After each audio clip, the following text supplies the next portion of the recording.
नमस्कार बच्चों। कक्षा 12वीं विषय व्यवसाय अध्ययन के अंतर्गत हम पढ़ रहे थे वित्तीय प्रेरणा के बारे में।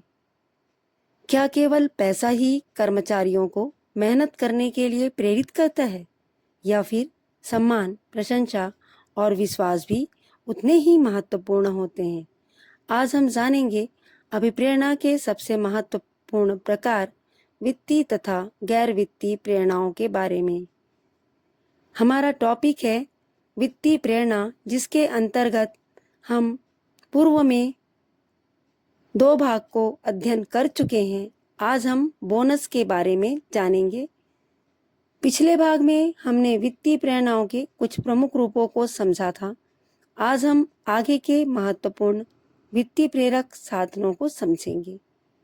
बच्चों, वित्तीय प्रेरणाएं वे प्रेरणाएं हैं जिनमें कर्मचारी को आर्थिक लाभ देकर अधिक अच्छा कार्य करने के लिए प्रेरित किया जाता है। इसी के अंतर्गत तीसरा पॉइंट है बोनस। सबसे पहले बात करते हैं बोनस की। बोनस कर्मचारी के लिए एक बहुत ही महत्वपूर्ण वित्तीय प्रेरणा है। जब किसी कर्मचारी को उसके नियमित वेतन के अतिरिक्त धनराशि बोनस के रूप में मिलती है तो उसे मन में उत्साह, संतोष और काम के प्रति रुचि बढ़ती है। कर्मचारी को यह महसूस होता है कि उसकी मेहनत को पहचाना गया है, इसलिए बोनस केवल पैसा नहीं बल्कि मेहनत का पुरस्कार भी है। चौथा, अवकाश का नकदीकरण।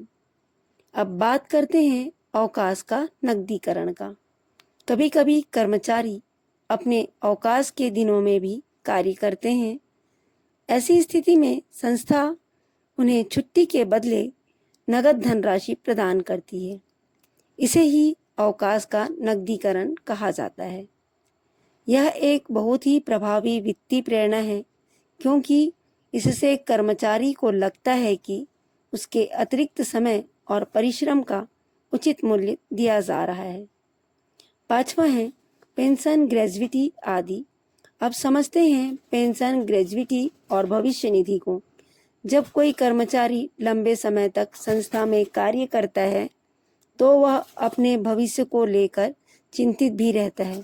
ऐसे में यदि संस्था को पेंशन, ग्रेजुइटी, भविष्य निधि या बीमा राशि जैसी सुविधाएं देती है तो कर्मचारी अधिक निष्ठा और विश्वास के साथ कार्य करते हैं, क्योंकि उसे लगता है कि वर्तमान ही